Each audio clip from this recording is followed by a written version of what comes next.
Bonjour. Je me suis toujours méfié de l'exégèse historico-critique.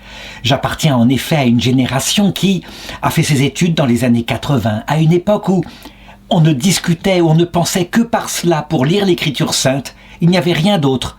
Je me rappelle, en ce qui me concernait, je disais, mais l'Écriture sainte, on devrait discerner le sens caché, en particulier dans l'Ancien Testament, selon la méthode d'Origène, les sens allégoriques qui annoncent le Christ. C'était tout à fait méprisé. Et je dirais parfois, on faisait tellement confiance à cette méthode que on en arrivait à dire que il n'y avait rien de valide, d'authentique, même dans les évangiles. Je me rappelle d'une discussion que j'avais eue avec le professeur Schlosser de l'université Strasbourg, qui un jour, lorsque j'entrais dans cette université, ayant suivi des études par ailleurs dans d'autres endroits, m'avait demandé comme examen, est-ce que la première épître de Saint-Pierre est de Saint-Pierre? Et moi, la bouche en cœur, j'avais répondu, oui, elle est de Saint-Pierre, c'est marqué. Il était rentré dans une grande colère en me disant « Si, dans l'examen, vous me dites une chose comme ça, je vous mettrai 0 éliminatoire. » Et moi, comme un idiot, je lui avais dit « Pourquoi? Vous dites qu'elle n'est pas de Saint-Pierre parce qu'elle est écrite en bon grec? Mais regardez, à la fin, il y a marqué 1 Pierre 5,12 « Je vous écris ces mots par Sylvain, que je tiens pour un frère fidèle, pour vous exhorter et attester que telle est la vraie grâce de Dieu. » Il avait donc un secrétaire et le nom était grec. C'était pas plus compliqué que ça. Mon Dieu, ce que j'avais fait. Du coup, j'ai gardé une certaine allergie et j'ai eu tort. En fait, l'exégèse historico-critique a été inventée par l'école d'Antioche, une école exégétique au IVe siècle. Et à la fin, saint Thomas d'Aquin avait dit « Il faut s'appuyer sur le sens littéral, être capable de le critiquer, et à partir de là, on peut établir les sens cachés, les sens allégoriques. » J'ai compris à quel point il ne fallait jamais rejeter complètement quelque chose qui nous paraissait exagéré, pas tomber dans l'extrême inverse. Par exemple, lorsque je me suis renseigné sur la vie de cette sainte, cette grande martyre appelée Sainte Irène. Dans les récits de sa vie, elle est souvent appelée Irène de Thessalonique, mais non, ce n'est pas elle, c'est une autre Sainte Irène, Irène de Perse.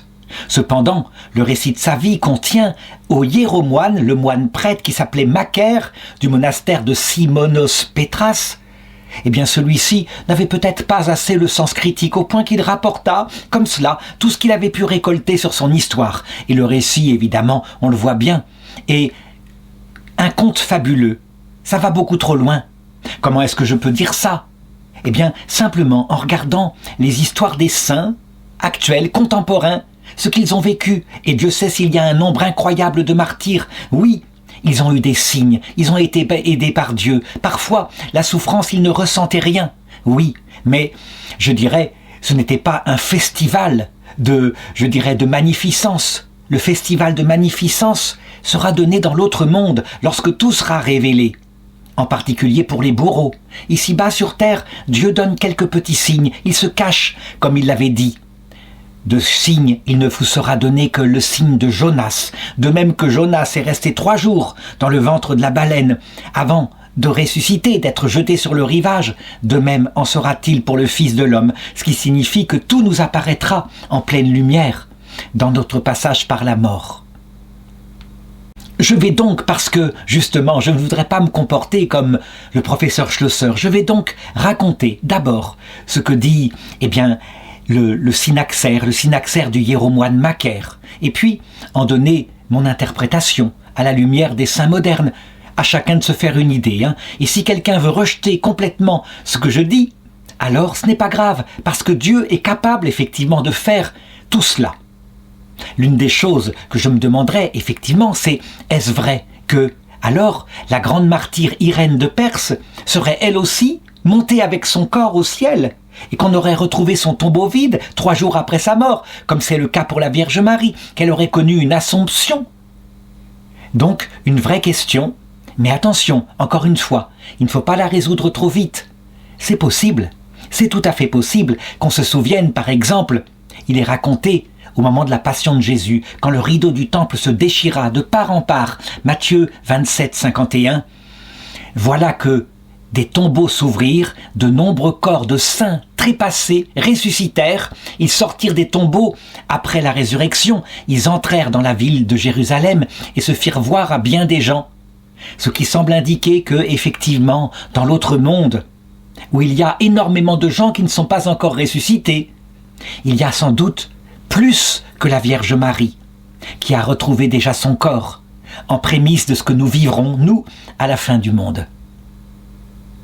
Je sais que certains diront que je suis trop naïf. Non, je fais une exégèse comme croyant, certainement pas comme athée matérialiste. Donc, voici l'histoire de Sainte Irène, la grande martyre de Perse, une femme qu'on peut identifier presque à une égale aux apôtres, tant elle prêcha l'Évangile, jusqu'à sa mort. D'abord, elle naquit à Magedon en Perse. La Perse, c'est un empire qui se trouve tout à fait à l'est de l'Empire romain. L'Empire romain, à cette époque-là, était devenu officiellement chrétien, vraiment. Et je dirais, du coup, les Perses faisaient la guerre à cet empire et avaient tendance à dire « Nous nous battrons contre eux, y compris contre leur religion. Nous nous battrons en instaurant partout où nous pourrons conquérir de nouvelles terres le paganisme ancien. » Il y avait donc des rois ainsi qui craignaient que, par une sorte d'entrisme, la foi chrétienne n'entre dans l'Empire perse. Il y avait en particulier le père de cette Agnès qui s'appelait Licinius. C'est un nom romain, mais peut-être faudrait-il l'iraniser. Et il appela sa fille Pénélope, encore un nom grec, curieux tout de même, dans l'Empire perse, mais c'est ainsi. En tout cas, cette jeune fille était belle et elle fut élevée toute sa jeunesse selon les meilleurs critères qu'on a pour élever. Il lui mit des précepteurs. Il essaya aussi de l'isoler complètement des bruits de la ville pour que jamais le christianisme ne parvienne à ses oreilles. Il voulait en faire une femme savante qui pourrait prendre sa suite. Il avait, lui, un grand poste, un poste élevé, comme fonctionnaire impérial. Évidemment, il veilla à ce qu'elle ne soit pas toute seule. Il y avait 13 jeunes filles de son âge qui étaient élevées en même temps qu'elle, de manière à ce qu'elle ait des compagnes de jeu, et puis qu'elle puisse ainsi se socialiser. Il lui trouva un vieux précepteur du nom d'Apélien, mais Apélien, en fait, en secret, on peut le dire, c'est un peu le ver dans le fuit, eh bien en secret il était chrétien, c'était un sage, il connaissait le Christ, il y croyait de tout son cœur, mais son métier était de lui apprendre à lire, à écrire, de l'élever, de lui donner des leçons de sagesse. Donc au début, il ne lui parla que très peu de sa foi, et pas du tout, jusqu'à ce que, évidemment, elle ne se doute, elle ne se découvre qu'il y avait quelque chose dans son cœur, un secret.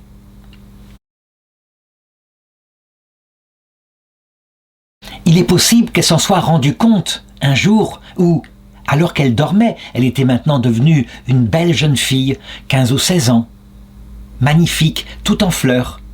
Un soir, elle fit un rêve profond, qui la bouleversa. Manifestement, il y avait une signification, quelque chose de plus grand, quelque chose qui venait du ciel. Je raconte ce rêve, tel qu'elle le raconta à son précepteur. Elle était donc allongée, il y avait devant son lit une table en or qui était posée. Et voici que la fenêtre était ouverte et une colombe arriva. Elle passa par la fenêtre, elle portait dans son bec un rameau d'olivier. Elle le déposa sur la table.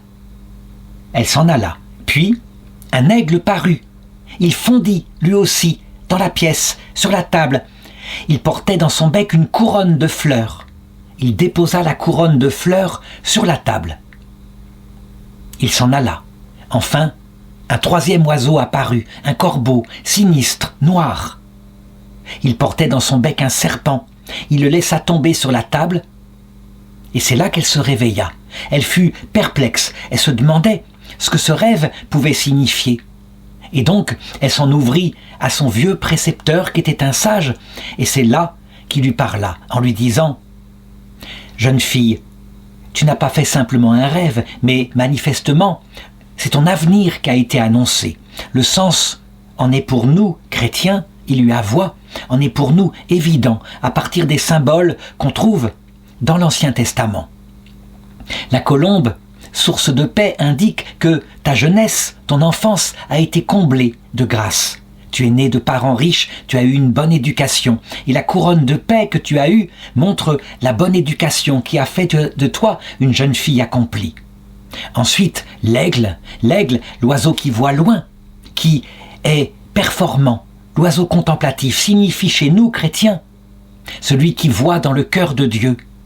Le fait qu'il dépose une couronne de fleurs sur la table qui signifie ta vie, veut dire que un jour, tu recevras la grâce de la connaissance de Dieu et la grâce du baptême. Enfin, quand un corbeau arrive, symbole du mal, symbole du malheur, qu'il dépose un serpent sur la table, ça indique que pour te conduire à la vie éternelle, tu auras des épreuves dans ta vie, des épreuves terribles, mais elles seront envoyées par Dieu, non pas pour te faire tomber, mais pour affiner ton âme.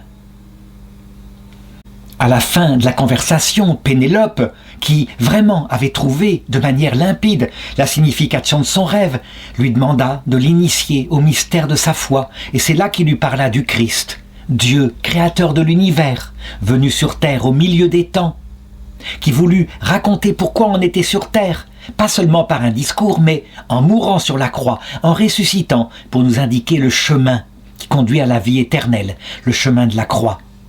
Et donc, là, clairement, elle demanda la possibilité d'entrer dans cette sagesse, de recevoir le baptême, puisque il disait qu'il y avait des signes, des sacrements, qui, ainsi, permettaient de pénétrer au cœur du mystère.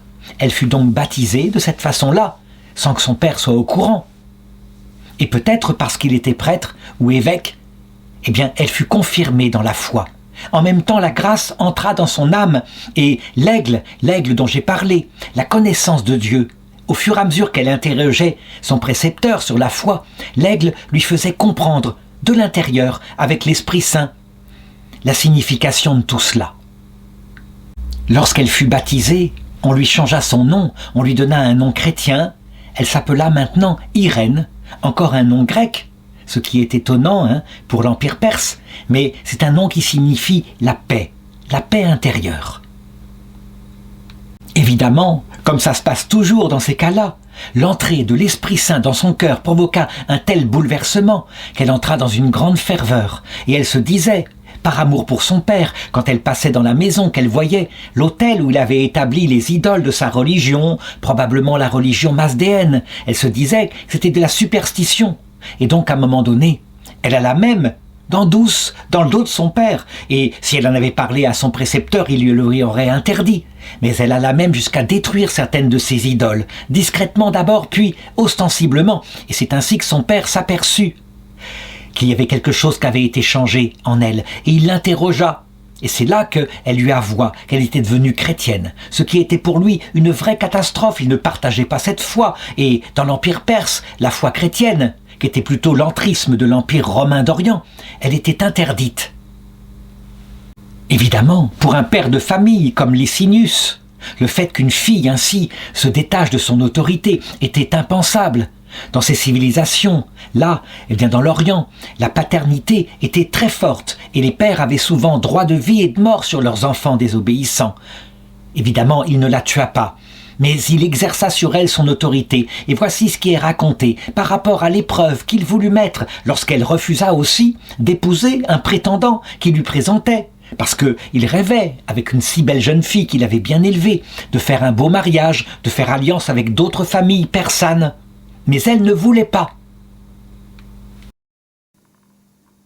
On dit donc, on raconte dans le récit qu'il voulut lui donner une leçon, telle que c'est raconté par, je l'ai dit, Macaire. Ça paraît exagéré. Il la fit mettre au milieu de chevaux sauvages, là, des chevaux qui étaient lâchés, afin qu'il la piétine, qu'il la tue, évidemment. Mais les chevaux ne s'attaquèrent pas à elle. Et bien au contraire, à un moment donné, un des chevaux se détacha du groupe et il mordit cruellement le père au bras, au point de lui arracher le bras.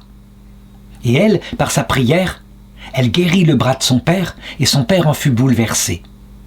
Là, je vais utiliser, je l'ai dit pour la première fois, l'exégèse historico-critique. On peut tout à fait imaginer qu'il l'ait enfermé dans l'écurie, où il y avait des chevaux, effectivement, et qu'il y eut, à un moment donné, un cheval qui se détourna et qui mordit le père. C'est possible, c'est tout à fait réaliste. Son idée n'était sans doute pas de tuer sa fille, mais de lui faire peur, de lui donner une leçon, elle qui jamais n'était allée ainsi auprès d'animaux dont elle pouvait avoir peur. Et donc, loin de céder, loin d'être terrorisée, la leçon de son père ne marcha pas, mais comme, manifestement, elle réussit à apaiser le cheval qui ne mordit pas son père plus que de raison, alors son père, ayant constaté le miracle, entre guillemets, le miracle de son intervention sur le cheval, le fait qu'elle avait sauvé sa vie quelque part, son père commença à se demander si elle n'était pas aidée par une force qui la dépassait, s'il n'y avait pas un Dieu qui l'aidait. Et donc, secrètement, il lui demanda, à son tour, de l'initier dans ce qu'elle croyait, et elle en parla. Et lui, il se convertit, il demanda le baptême, toujours secrètement, pour lui, mais aussi pour son épouse et pour certains serviteurs de la maison. Ce fut donc le premier miracle, entre parenthèses, ou entre guillemets, de l'apostolat de Sainte Irène. Convertir sa famille, amener son père à la foi.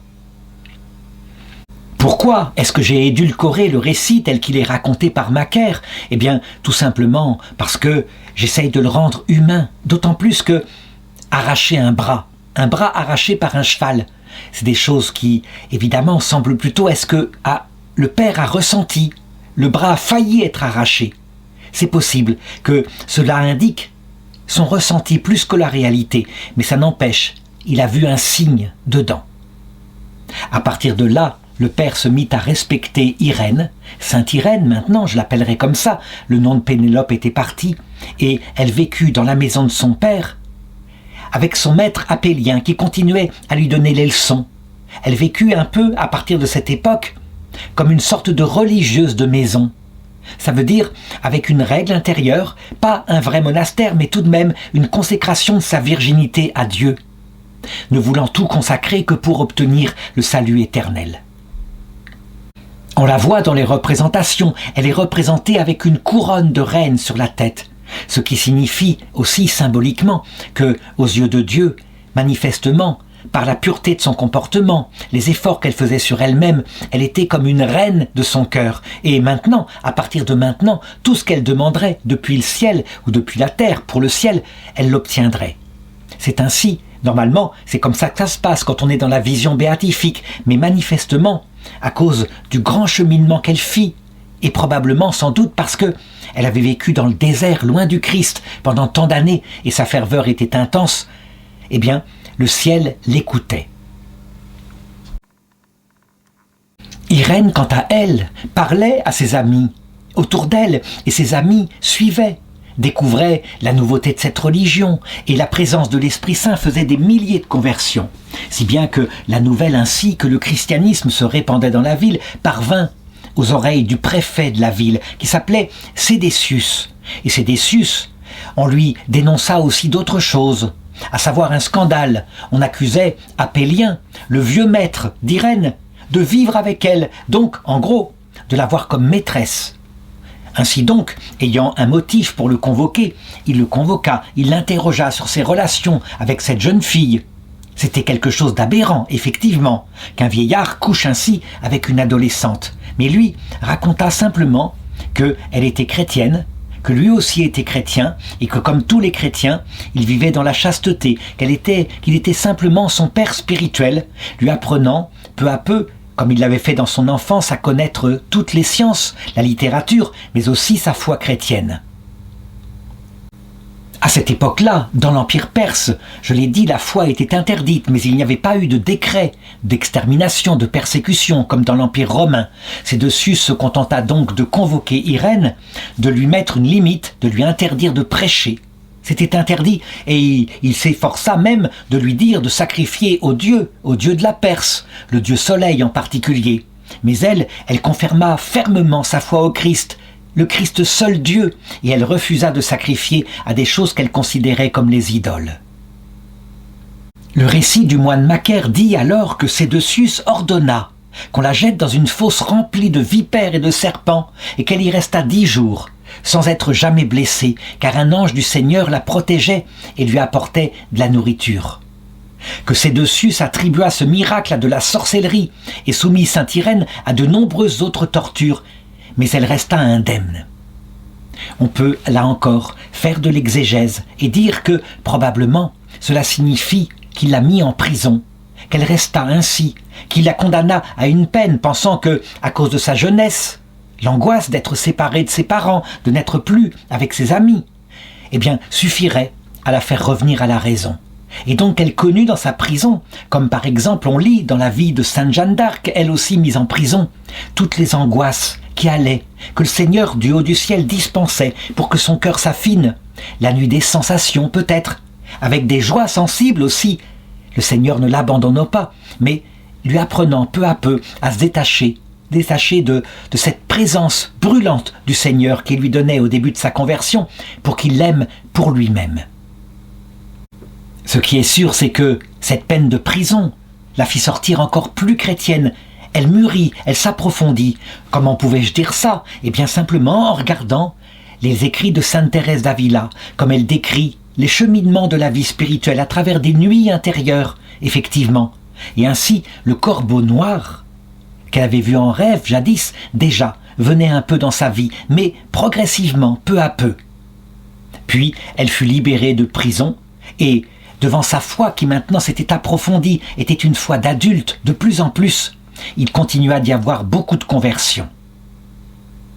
Les événements politiques évoluèrent. Dans l'Empire perse, Sédécias fut renversé par son propre fils qui s'appelait Sapor, qui partit en guerre contre son père. Et à un moment donné, un événement est raconté. Son armée était incapable d'avancer. Les hommes étaient malades ou comme aveuglés. Ils avaient perdu la vue. Et on raconte que Irène, alors, les bénit et ils retrouvèrent la vue. Qu'est-ce que ça signifie au sens métaphorique? Est-ce que ça veut dire qu'elle aurait eu tellement de puissance par sa parole qu'elle aurait ouvert ainsi aux yeux d'une partie des soldats de l'armée de Sapor à la foi chrétienne? C'est une possibilité. Il faut savoir que l'évangile se répandait un peu dans le monde entier à cette époque-là avec une puissance que on ne voit que dans les nouvelles chrétientés. On voit bien, au XIXe siècle, des apôtres qui furent envoyés en Corée, au Japon, et des chrétientés qui, parfois, en quelques années, atteignaient des centaines de milliers de personnes, tant le message de l'Évangile est nouveau. Pour quelqu'un, par exemple, qui est bouddhiste, qui croit que dans l'autre monde, les personnes disparaissent, qu'on ne retrouve pas ce qu'on aime. Là, le message parle au cœur. En tout cas, ce qui semble indiquer, c'est que le nouveau roi Sapor se mit aussi à persécuter les chrétiens pour la même raison. Il continua la politique de son père. Et malgré ce qui s'était passé dans son armée, qu'aurait pu lui ouvrir les yeux, il resta aveugle du point de vue spirituel. Et donc il obligea la jeune fille à des tortures nouvelles. Il est raconté dans le livre qu'il la fit marcher sur une distance de 3000 chargée d'un sac de sable et les pieds percés de clous. Il est raconté que, indigné par cette injure faite aux saints, la terre s'ouvrit et alors engloutit un certain nombre d'infidèles. Et parmi les survivants, plus de 30 000 se convertirent. Seul le roi resta inflexible, aussi fut-il châtié par un ange. Au sens allégorique, cela signifie que la foi continuait de se répandre parmi l'armée. Les gens parlaient entre eux. Le message du Christ semblait nourrir leur cœur à la mesure que l'Esprit Saint voulait. Mais le roi, quant à lui, restait solidement fixé sur les anciennes traditions, ne serait-ce que à cause de la guerre qu'il faisait à l'Empire romain d'Orient. Quant aux épreuves qu'elle subit, les pieds percés de clous et le sac de sable à porter, elles signifient peut-être quelque chose de plus dur que la simple nuit des sensations, quand le Seigneur se cache à l'âme, mais peut-être une nuit de l'esprit, quand le Seigneur se cache à l'intelligence, qu'on ne sait plus où il est et ce qu'il nous veut, pour que on se mette à l'aimer, non plus à cause de l'utilité quand il donne sens à la vie, mais à cause de lui-même tout seul, gratuitement. Ainsi se fait la purification des cœurs. En tout cas, c'est ce que je dirais, à force d'avoir raconté des centaines de vies de saints. Manifestement, puisqu'il ne fallait pas, on n'arrivait pas à la faire céder, eh bien, on finit par l'exiler de l'Empire perse. Elle fut chassée. Elle fut obligée de se rendre, puisqu'elle était chrétienne, dans l'Empire romain d'Orient. Elle se rendit en Syrie. Et là, à cette époque, nous étions, je dirais, juste après l'édit de Milan. L'édit de Milan qui avait non seulement mis une tolérance au christianisme, mais, on peut le dire, l'empereur Constantin favorisait le christianisme. Avec sa mère Hélène, il lui avait donné un crédit pour qu'elle se rende sur tous les lieux où il y avait des martyrs, sur les lieux où était mort le Christ pour construire des basiliques.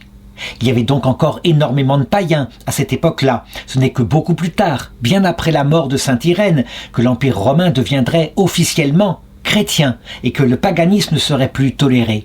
Elle se mit donc là-bas, en Syrie, à prêcher, où il y avait un roi qui s'appelait Numérien, fils de Sébastien, qui y régnait. Elle enseigna le Christ. Elle fut arrêtée, torturée une nouvelle fois par les autorités païennes, avec évidemment l'interdiction de la mettre à mort. Nous étions à une autre époque, mais tout de même, on la jeta en prison. Elle subit d'autres souffrances, mais rien ne pouvait l'arrêter. Elle voulait prêcher le Christ. Elle avait vécu tellement dans le désert que maintenant, illuminée par la grâce, elle s'efforçait d'annoncer partout la merveille de la bonne nouvelle. Évidemment, là encore, le récit s'épanche sur les souffrances, les développe, les multiplie, les démultiplie, sans doute à cause de l'auteur, la géographe, qui peut-être, ressentant terriblement ce qu'elle avait pu souffrir, a voulu le décrire de manière sensible. Il est dit qu'on la plaça dans 3 bœufs chauffés au feu. La torture du bœuf d'airain, une invention horrible, où on met un être humain ainsi. Dans un bœuf d'airain, on fait un feu dessous, et la personne, brûlée, se met à hurler, et le cri du bœuf ainsi jaillit dans toute la ville. On dit qu'on la transféra de l'un à l'autre, mais miraculeusement, elle resta indemne. Évidemment, si elle avait été mise ainsi dans cette torture, dans ce bœuf d'airain, elle n'aurait pas survécu. Mais cela signifie, sans doute, les grandes épreuves terribles qu'elle vivait dans l'intérieur de son âme, le Seigneur continuant de mûrir son âme pour qu'un jour elle devienne totalement humble, morte à elle-même et qu'elle puisse produire des fruits de lumière. D'ailleurs, pour bien signifier ça, à quel point, comme le décrit sainte Thérèse d'Avila dans les 6e demeures, à quel point, à cette époque-là, par le serpent qu'elle dut avaler, lâché par le corbeau, elle connut une mort à elle-même. Il est raconté que le roi Sapor II, vers 330, entendit parler de sa prédication de feu qui faisait de nombreuses conversions, et donc qu'il l'attrapa, et que là, il décida qu'elle devait être exécutée. Elle fut donc décapitée, dit-on, en 330, puis elle fut enterrée. Mais il est dit que Dieu envoya un ange qui la ressuscita. Elle se rendit donc à Mesembria, et après avoir été vue vivante et entendue de nouveau dans sa prédication, le roi local fut baptisé avec nombre de ses sujets. Est-il possible qu'une personne ayant été décapitée, enterrée, ressuscite ainsi sur la terre? J'avoue qu'il y a des résurrections dans les vies des saints, mais jamais une résurrection de quelqu'un comme ça, qui est mort martyr. Peut-être pour une raison simple, c'est que, arrivé dans l'autre monde, la personne désire rester dans l'autre monde, mais revient ici-bas sur la terre, dans un apostolat invisible. Disons que le texte, je le prendrais plutôt dans un sens allégorique en disant que, vraiment, cette fois, son âme était purifiée. La kénose, la mort à soi-même, ce terme grec qui signifie qu'elle était sans illusion sur elle, pauvre de cœur, faisait que maintenant, elle pouvait, sans problème, se donner à l'apostolat, prêcher le Christ, faire des miracles nombreux, et qu'il n'y avait aucun risque que son âme s'enorgueillisse, qu'elle croie une seule seconde que ça venait de ses mérites. Elle le savait, ça venait du Christ. C'est comme ça que j'interpréterai les choses. En tout cas, on le voit, rien ne put jamais arrêter sa prédication. À partir de maintenant, la joie de l'Évangile, la soif de voir Jésus-Christ de l'autre côté, fait qu'on peut la comparer aux apôtres. Elle est égale à saint Paul, quelque part, et elle n'est pas la seule, mais l'Orient vraiment lui donne ce titre. Et donc elle continua à prêcher, jusqu'à ce qu'à un moment donné, lui soit annoncé, du haut du ciel, que bientôt elle partirait dans l'autre monde. Là encore, certains pourraient dire, mais ce n'est pas réaliste, la mort vient comme un voleur.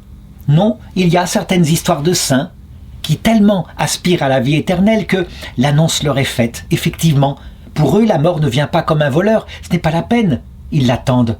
Ils n'ont donc pas besoin que le fiancé vienne par surprise. En tout cas, quand elle eut fini ainsi sa prédication, alors on dit qu'elle prit avec elle son maître Apellien, qui était peut-être encore vivant, c'est possible, mais qui est présenté dès le départ comme un vieillard. Donc, peut-être était-il aussi dans l'autre monde, parce que pour certains, le rideau entre ce monde et l'autre est très fin. Il n'y a pas une distance pour certains saints particuliers. Elle prit aussi 6 disciples, puis elle demanda qu'on la mette ainsi dans le tombeau. Elle se prépara, elle pria, puis elle leur donna l'ordre de refermer derrière elle la pierre du tombeau et de ne pas revenir avant 4 jours. Cependant, 2 jours plus tard, Apélien vint sur les lieux. Il trouva la pierre qu'avait été roulée du tombeau et le tombeau qui était entièrement vide. Il n'y avait plus rien. Y avait-il ses vêtements, comme affaissés, comme on dit qu'on les trouva dans le tombeau de la Vierge Marie, qui mourut et qui 3 jours plus tard ressuscita et monta au ciel avec son corps? Là, je n'ai pas de détails de ce récit. Ça serait intéressant. En tout cas, dans l'Église orthodoxe, on suppose que donc, elle aussi, a été ressuscitée et montée avec son corps dans l'autre monde. Et donc, il n'y a pas dans l'autre monde seulement la Vierge Marie. Les orthodoxes disent même qu'il y a aussi Saint Jean, le théologien, le disciple qui a écrit le 4e évangile. Et sûrement font-ils référence à la fin de l'évangile selon Saint Jean, quand il est dit, c'est la prophétie que donne Jésus: « S'il me plaît que celui-ci demeure jusqu'à ce que je vienne, que t'importe, toi, Pierre, suis-moi. » Jésus indiquait ainsi par quel genre de mort le martyr Pierre devait glorifier Dieu.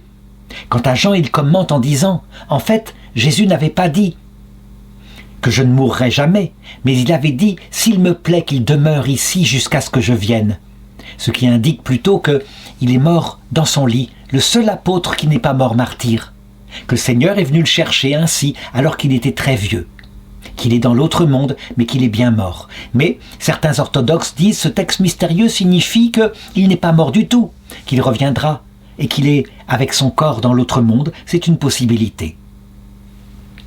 Au fur et à mesure que le christianisme se répandit en Orient, le culte de Sainte Irène de Perse se répandit et peu à peu on remplaça les anciens temples des idoles par des statues qui la représentaient. Les anciennes déesses, par exemple, à qui, par exemple, les jeunes filles qui n'arrivaient pas à se marier venaient se confier pour qu'elle leur trouve un mari, eh bien, ils ne furent pas détruits, mais la statue des anciennes idoles fut remplacée par celle de cette compagne du Christ dans la vie éternelle, Sainte Irène, et donc on l'invoque en Orient pour ceux qui veulent un mariage rapide et heureux, plutôt celles qui veulent un mariage rapide et heureux.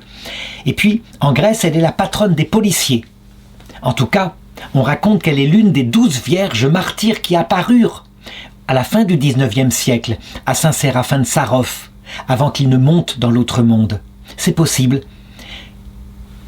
Une religieuse appelée Devi Yevo Eupraxia, elle aussi témoigna que, le jour de l'Annonciation en 1831, elle eut l'apparition de Sainte Irène. C'était elle, elle l'a reconnue, et elle vint lui donner un message pour l'avenir.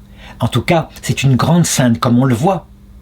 Et je voudrais lire simplement le tropère qui a été rédigé pour sa liturgie, qui est fêtée chaque année le 5 mai. Ton agneau Irène t'appelle, ô Jésus, d'une voix forte. Je t'aime, mon époux, en te cherchant, j'endure la souffrance. Au baptême, j'ai été crucifiée pour régner avec toi. Je suis morte pour vivre avec toi. Accepte-moi comme un pur sacrifice, car je me suis offerte par amour. Par ces prières, Seigneur, sauve nos âmes, car tu es miséricordieux. Je terminerai, après avoir lu ce tropère, par cette remarque. Je ne suis pas donc le seul à dire que tout ce qui est raconté et qui est un peu excessif doit être compris avec des âmes spiritualisées, que ça signifie des grâces qui concernent son âme, mais pas forcément toutes concernent son corps. Mais c'est ainsi. Au début de l'Église, lorsque le récit fut fait, peut-être que l'écrivain, lui, il voyait les choses très palpablement, très concrètement, et le spirituel lui échappait. Et il arrive parfois du coup que certains qui lisent le récit de sa vie ne voient pas qu'en réalité, ça parle du cheminement de son âme et de son apostolat, mais qui ne fut pas, évidemment, égal exactement à celui de saint Paul, mais quand même, qui y ressembla quelque part, parce que toujours, elle se réjouit et raconta le Seigneur qui l'avait sauvée, alors qu'elle était jeune fille.